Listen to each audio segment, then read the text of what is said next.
All right, folks, well, let's keep going here and finish this up. All right, so we were talking about this Great Schism. So the Great Schism happens in 1054, right? We see a separation for the first time of the Christian churches, or the Christian church, okay? We see a separation between the Latin West, with its power source in Rome, right? The eternal city, the ancient city of Rome, and everything in Europe for there on out is going to be Catholic based. It's going to be based on the teachings of the Roman Catholic Church, okay, for the next almost 1,000 years, all right? In the East, we see the church separates into the Greek Orthodox Church with its power base in Constantinople, okay? And remember, these are two of the most powerful patriarchs. Remember, there's 5 that the council underneath Constantine came up with. These are the 2 most powerful ones. There's the one in Constantinople and there's the one in Rome, and they're doing what religions often do. They are saying, we're the ones, the people that think our way is the right way. We're the way that you should believe in, this in Jesus Christ. We're the way that you should believe in God. And the other side's saying the same thing, and so they butt heads and they butt heads. And it takes them a long time, because remember, the Council of Nicaea underneath Constantine, when he got all the religious people together and said, come up with this religion, fix it, that happened in the 300s. Well, this takes almost 700 years for this to happen. So it's not like they start fighting almost immediately with each other, but it takes a long time for them to get to the point where they're like, you know what, just forget it, and they split up, and that's it, okay? And there's that animosity. Now, it's a religious animosity, but there's also a cultural animosity, okay? So remember, you have in the West, it's all based on the old Latin traditions, the old Roman traditions. They speak Latin, all of the church services, everything's in Latin. The Pope is the head of the Roman Catholic Church. He's the head of the church. He considers the church to be the only church in existence. He is the vicar of Christ. He is the anointed one by God on the planet to lead the lives of the Christians. And he is headquartered in Rome, whereas the patriarch in Constantinople, the priests there are saying the same thing. They say, no, this is how God meant it. This is how you should believe in him. This is the way it should go. And so everybody over there, we see this cultural difference, right? In the West, it's Latin. In the East, it's Greek. Now, this split, well, it happens in 1054. And then it's a short time after that, and we'll talk about that in our next talk, that unfortunately, when there's a major enemy against you, you don't want to be on opposite ends. You want to be together to pose a united front against this common enemy. But the Christian church does not do that. And so we're going to see why that's going to lead to some major, major problems, okay? But we're going to be talking about that, this new enemy that comes up. Now, we already talked about them a little bit in the last talk. And that is the rise of Islam, right? So we see in the 600s, we see the rise of Islam under the Prophet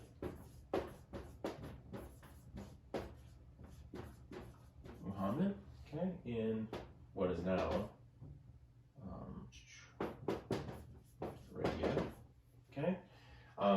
so remember we talked about this, according to the teachings of Islam, and the word itself, Muslim, means to submit to the word of Allah, the one true God, as that the Prophet Muhammad was visited by the Archangel Gabriel, and told that you were going to be the prophet for this new religion. Now, what's interesting about Islam is that it's an Abrahamic religion. So Islam is based off of the old tenets, dogma of a lot of Christianity and Judaism. And so, for instance, like Christ is considered a prophet in Islam, Isa, or Jesus, but he is not considered the Son of God. Mary is considered a holy woman. one of the messengers of God, Miriam, but she is not considered, the mother of God. And so that's where, just little things like that, where a lot of people be like, why is that such a big deal? Well, it was a big deal to these people in the Middle Ages. This was the difference between life and death, between heaven and hell, between how you believed and how you lived your life, and were you just letting other people do, detract against the word of God, or were you punishing them? And so we see this. Now, the Muslims, Islam had their own schism at a very early time, okay? So remember, it took the Christians almost 700 years to finally split apart their churches based on their differences and confrontation. But once Muhammad dies, we see the split happen very, very quickly. And you guys already have that written down in your old notes, between those who followed his son-in-law and those who followed his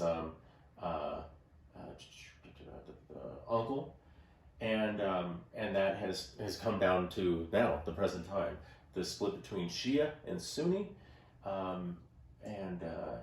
that once again, just like with the Christian churches, they both believe in their version of events, and they both believe if you are an adherent to that one side or the other, you believe in this, or you believe in that, and so we see their schism very quickly.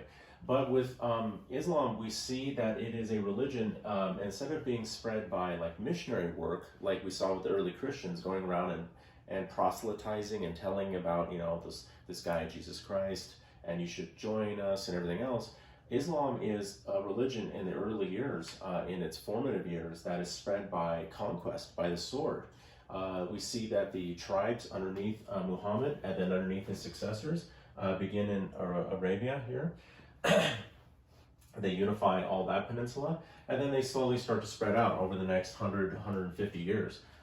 East, across what was formerly Alexander's empire, right, to as far as India, up north into the Indo-European sections up here, and then most importantly across North Africa.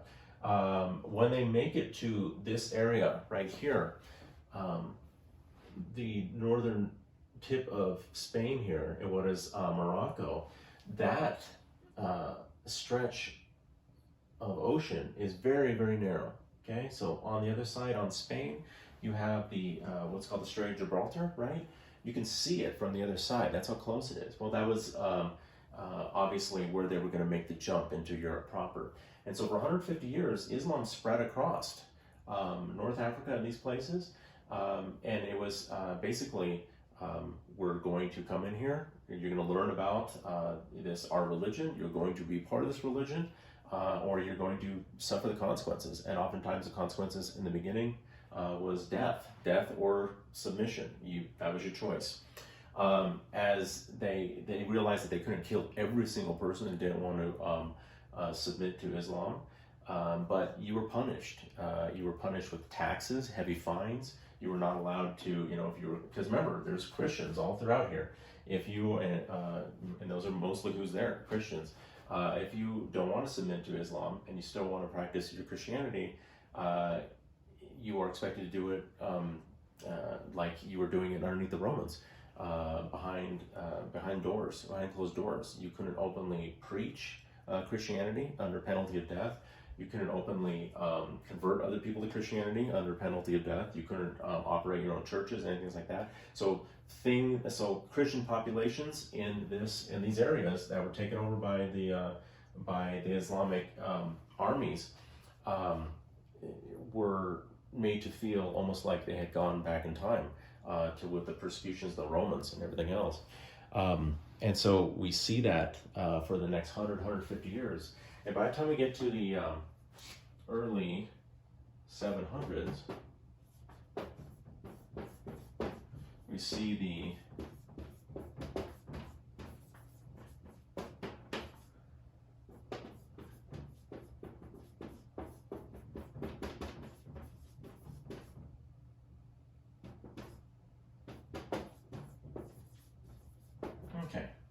in the early 700s, we see the Muslim invasion of Europe in the West, okay? Now, why can't they go to the East? Well, let's go back here. Why can't they go to the east? Well, because what's here? What's acting like a big giant door, right? Like a portcullis on a castle. What's acting like this big giant door preventing them from coming in? The Eastern Roman Empire, right? The Byzantines. Okay, this is a large empire still, and the Muslims, they try and attack the great city Constantinople. They're repulsed. They don't do it at all. They can't take the city, and they're prevented from coming into Europe from the east because of this empire. Okay, now keep that in mind for when we're going to talk about this again next week.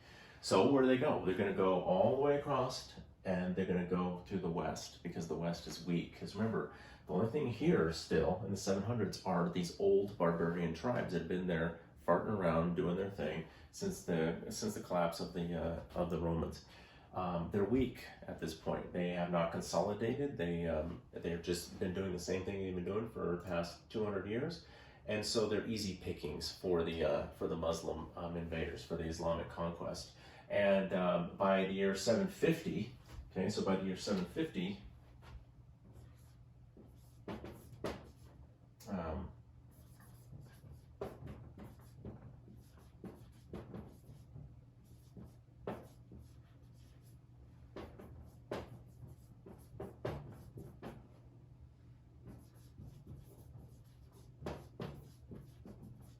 So by 750, the Muslim armies have taken all, as you can see, of what we consider modern Spain now. Okay, now this isn't Spain.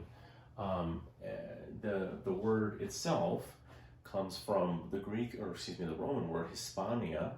Okay, the Muslims called it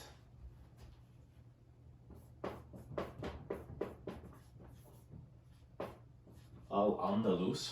Okay, but they've taken all of this. Okay, and those barbarian tribes that were there, they're gone now. Okay. But what were those barbarian tribes? Remember, they were Christian at this point. Okay, they had been converted. All right. I've also put up another video about this, about the Islamic conquest, so I want you to watch that too. So I'll tell you where to start it and where to stop it and everything else. But the Muslim conquest, we see that starts in the early 700s and it wraps up around the year 750, and we see they've taken all of that. Now, if you're the Europeans, if you're a barbarian, if you're a kingdom up here, and you're seeing this, you're getting a little terrified of this. Okay, you're getting a little worried, a little frazzled, because you're seeing, get rid of my timer, you're seeing that this almost unstoppable army, that there's hundreds of thousands of these people, they have a singular objective. They are the most terrifying of armies. They are a holy army. They are promoting what is called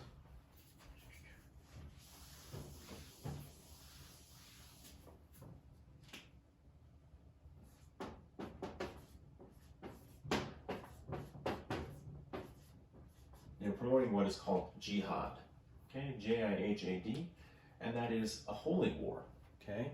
These guys are not just coming to take over land and take over, get gold or slaves or something like that. They're getting all that, but they're coming to stay. They're coming to take over and spread their religion. They're coming to spread the teachings of Muhammad. They're coming to spread the word of Allah. And so these holy armies also, when you have that mindset, you're willing to give your life. You're willing to do suicidal things because you know that you're going to be rewarded in the afterlife when even if you die. So you're willing to, this army almost becomes unstoppable. And as you can see, for 150 years, they are unstoppable. Nobody stops them. All these former Roman possessions all get gobbled up by these Islamic armies. They can't fight the East because the East is too powerful. So they go to the West because it's weaker, right? And so they inflict jihad or holy war against these people that are here, okay? Against these people here. And if you're the Pope sitting here in Rome, you don't have your own army or anything like that. You're shaking in your shoes. You're looking at that. You're seeing the reports, and as you can see, the Islamic armies, well, they took some side trips here too, attacking even Italy itself, and making attacks against the holy city itself. That's why when you look at a city like the Vatican inside of Rome, it's surrounded by these gigantic walls. These walls are about 20 something feet thick, and like 20 something or 30 something feet high. And that was built during these time periods, a little bit later, but the idea was still the same, because you're protecting against this Islamic invasion. Because if the Muslims had succeeded in taking Rome and like capturing the Pope or killing him or whatever, it would have meant the collapse of Christian Europe. It would have meant the collapse of Christian Europe. But that never happened. But they were at a crossroads here where the collapse of Christian Europe and the idea of what we know of Europe now was, on the tipping point in the 700s. Okay. And that's where we move to now. Who is going to be there to withstand them? But while they're there, when they take over a place, so for instance, when they took over Spain, they don't just roll in there and then destroy everything and that's it. No, they fought and they killed, and they did their thing. But you have to understand that the Muslims in Spain, they bring not just their weapons and their armies, they bring their culture, they bring art, right? Philosophy, excuse me, technology. So they bring all these different things, and then they kind of mishmash it together with the stuff that's already there, and they even take they even bring old knowledge of who.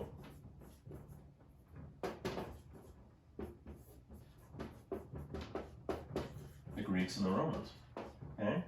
So remember, this time period up there in the most of Europe is a very, it's a very, like I said, it's a very brutal time. It's very brutish. Not much getting, taught in the way of academics. They've forgotten most of what the Romans and the Greeks have been, learned and everything else, and they're kind of just living these very hard lives, very difficult lives, and doing their thing. But these Muslim armies come, and they come to stay. And in Spain, the Muslims' influence and the Muslim as a political entity, an empire, lasts there from the 700s all the way to the year 1492. So that's amazing. 700 years, 7 centuries that we see the Muslim influence in Spain, and it's still there now. But do we recognize this time period, 1492? 1492, remember, is the time when Columbus set sail to the New World, but he did so under the protection and support under the twin monarchs of Spain, Ferdinand and Isabella.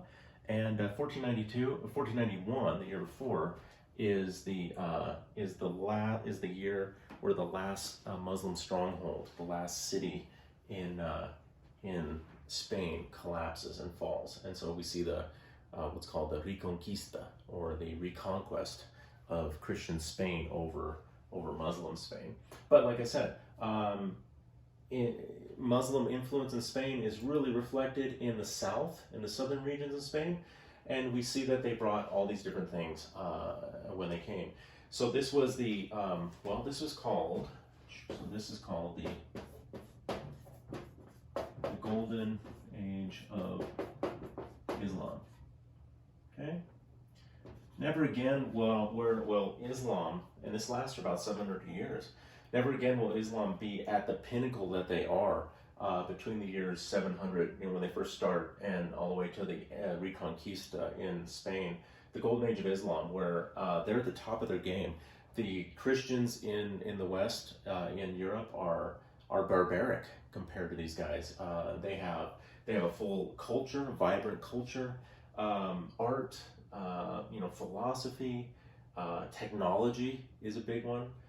They're bringing old knowledge of the Greeks and Romans back to a large degree, and then so we get this mixture of these different cultures, of the Christian and the Muslim cultures there, especially like in the South. Like I said, You get palaces that are built, like one called the Alhambra. That's where this one is, where we get fountains, and we get it's a museum now, but it's just beautiful, just fantastic. The tapestry work, the colonnades, the architecture is it's a symbiosis, right? It's a melding of the East and the West, and we've talked about that before, right?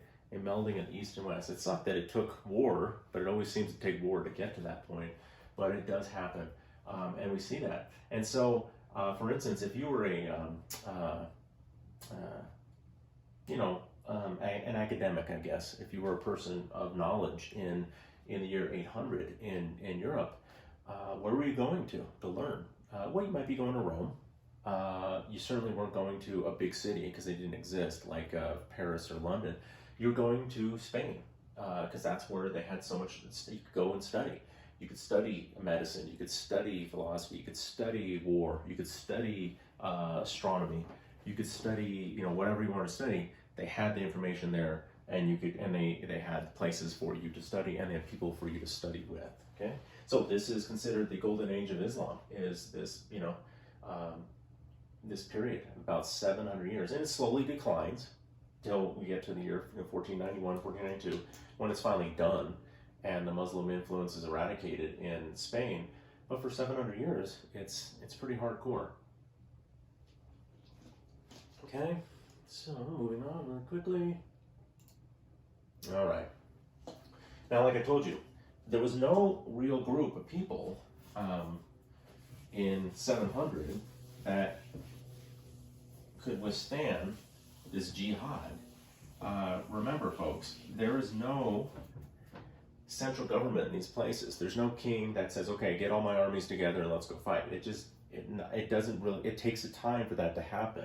Most of these places are ruled by just, local warlords, okay? There is a king, but the king has no power for the most part. But then we get the rise of a new group of people, and this new group of people is what is going to stem the tide of these Muslim conquests, of the rise of a Muslim war machine. Okay, so these people are called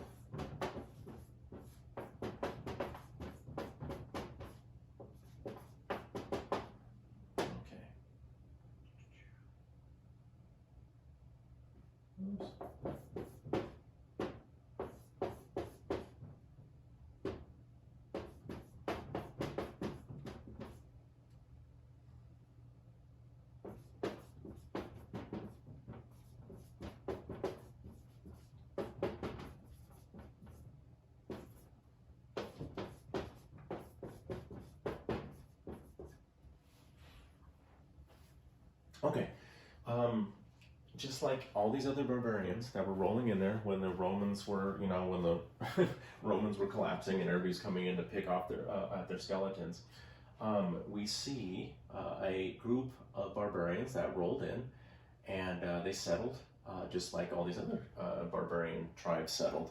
And these people were called the Franks, Franks, the Franks, okay? Where did they settle? They settled mostly in what is now northern France, okay?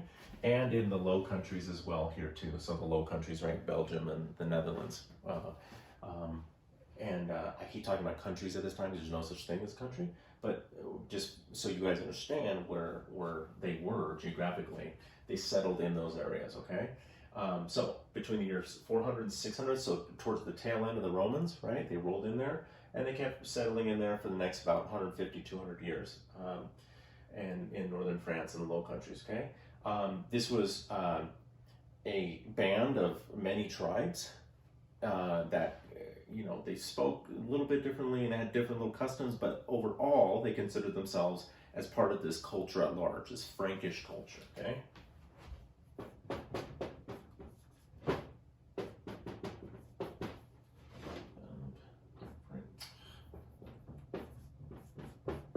And then over time, they develop into one solid culture at large, that we are the Franks, right? Because they have to, because all around them are other barbarian tribes. And The barbarian tribes that don't last are the ones that don't unify, and they're the ones that stay small, and they get what? They get gobbled up.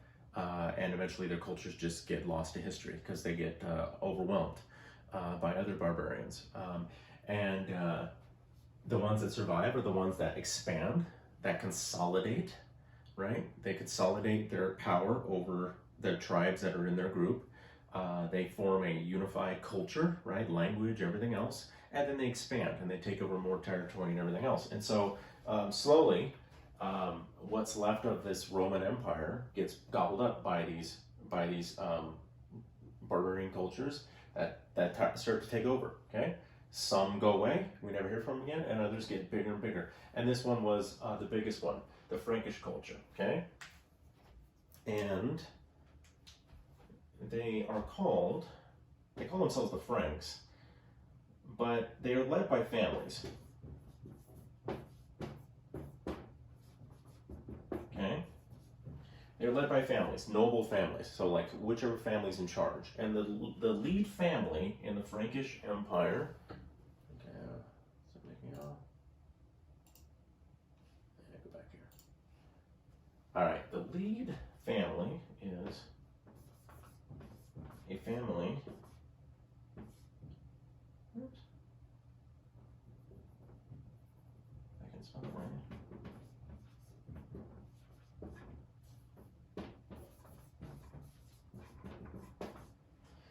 Is a group called the Merovingians. Okay, Merovingians. And they get this name from this, well, once again, the further in history you go back, the more it starts to become more myth and legend than actual, supporting details. But according to this, the Romans believed, because this is the tail end of the Romans too, that their people this family came from this guy named Merovich, okay? And all of his ancestors, he was the first king of the Franks, okay? And all of his ancestors and this leading family were controlled by his family, the Merovingians, okay? The Merovingians. And slowly the Merovingians spread out. Where'd it go? Let me get my notes here. They slowly spread out, okay? And they consolidated this area in France and the Low Countries, and they took this all over for the Frankish people. Okay, how would they do this?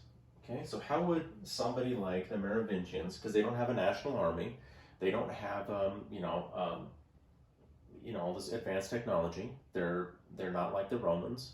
Okay, so how would they do this? All right. I'll show you how they did it. Now this is a double-edged sword. It worked, but it also helped spell their demise, okay? It worked at first. Okay, so how did the Merovingians, and we'll put in parentheses, Franks, expand and become